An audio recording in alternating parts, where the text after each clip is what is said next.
This is NPR. This is Heat. I'm John Hockenberry. Vocal improvisations. Boy, we ought to have John DeRobertis around here all the time. I'll be introducing him to you in a minute. And now I think I'm just going to sit back here and kind of let my mind wander.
The song is called Dibba-Dibba-Dee-Doim.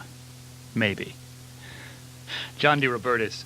I do not daydream in color after trying to characterize my daydreams and musings as your voice. Your voice is in color. I'm in black and white, I think. Good evening. What instrument do you play exactly? Do I play? You mean really play? I mean, just now, yeah. Let's see, there was drums, a timpani also included, bass. Is it hard to find yodelers? Yodelers. There's all kinds of yodelers. I don't know where I would be. Would I do a little bit of African yodels, a little bit of American? Vocal improvisationalist John DeRobertis is in the studio with us. He's going to be doing the music all this hour. We'll be back with him. Thank you very much, John DeRobertis. That's lovely. And I understand that you have something with words. Ah, yes. Yeah, special effects, I suppose we could call them. Even I sing words. English words. The song is called Patterns. Yes. And it's by, hold on, I have the information here. here. It's by your collaborator Kirk Nurok. Kurunak and C.S. C.J. Ellis. C.J. Ellis, the lyricist. And I understand this is your favorite song. Probably. Would you sing it for us, please? Yes, I will. Time, it changes everything. Flying by so fast, creating patterns. Just like soft embroidered lace, it leaves reflections on your face and keeps you wondering for days. When does the pattern end? Life can shatter just like glass, and you tell yourself all a pattern. Strings of dreams torn up in shreds, unraveled to a tangled mess, a fly caught in a spider's web. The pattern catches hold.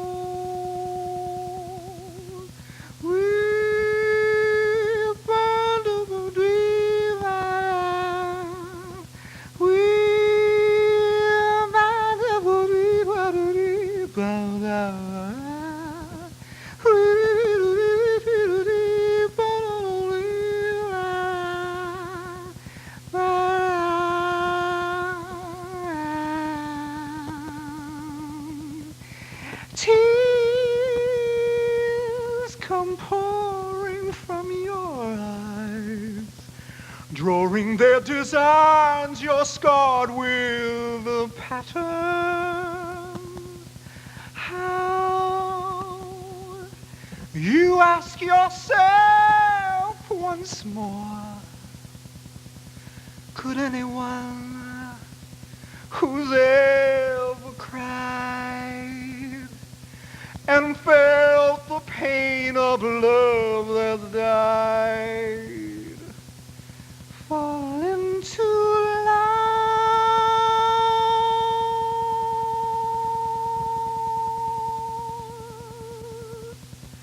again, again, again? John DeRobertis. The song is Patterns by Kirk Nurok and C.J. Ellis. Thank you, John. Tell me about vocal improvisations before you do us one other song. Sure, How do you feel when you're doing that? You're jumping all up and down, and this arm's moving over here. I'm actually happy. That's clear. I feel energetic. I don't know where I'm going to go, so it's you break through the fear. It's just a really exhilarating feeling. Do you need an orchestra? Do you feel better with an orchestra? No, I don't. Sometimes I think that, but then once I get going, nah. Yeah, that would be liberating in and of itself, to be able to make it all happen just with your voice. Yeah, so I try to do that, But actually, what got me started was Kirk Nurok. I was doing some scat, but about 20 years ago, he started the Natural Sound Center in Manhattan, and we did experimental, and he paid me. I said, "Wow, you're going to pay me to do all this craziness?" That was years ago when we were really experimenting. And it's not all singing. It's it was screaming, yelling, all kinds of wild, anything. And so that he really helped us, all the vocalists. How do you figure out how to make a sound that you can hear, that you imagine might sound good with your mouth? How do you work on it?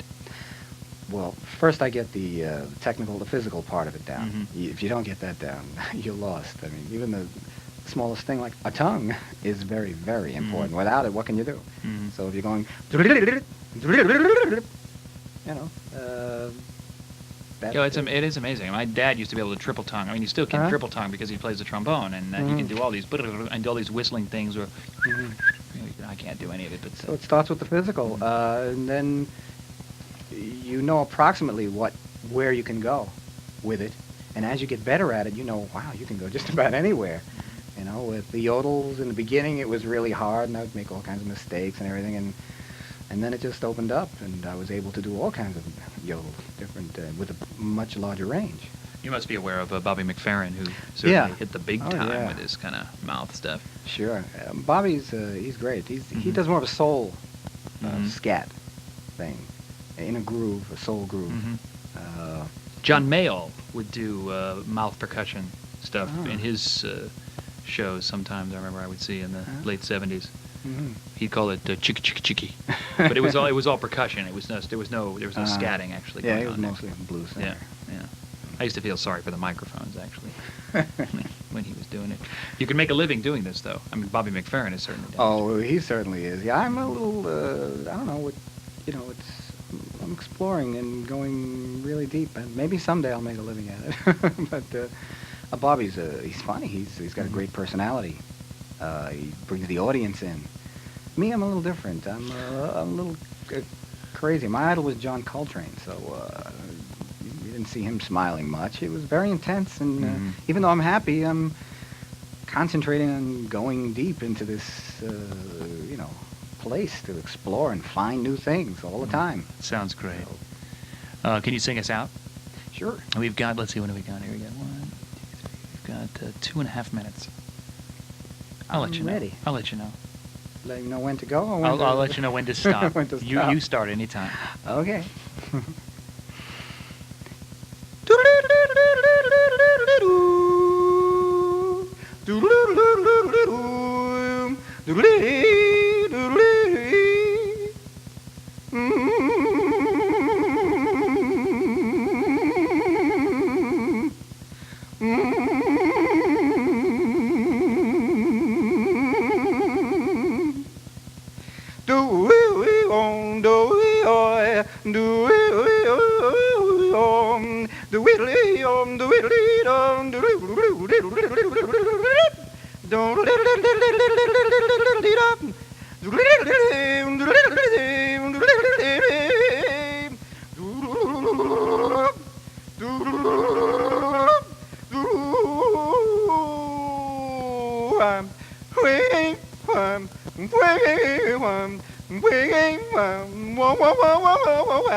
Thanks to all my guests, vocal improvisationalist John DeRobertis, our friends in Cincinnati, explorers Werner Zender and John Flynn. Heat is a production of Murray Street Enterprise, New York, in association with KQED-FM San Francisco. Major production funding provided by the John D. and Catherine T. MacArthur Foundation and Santa Monica College radio station KCRW. Our staff includes Ten Bonnet, Eileen Delahunty, Ellen Dennis, Doug Colmar, Jana Jev Nakar, and our program is produced by R.J. Cutler. Special thanks to Dave Argentary tonight. My name is John Hockenberry. This is NPR, National Public Radio.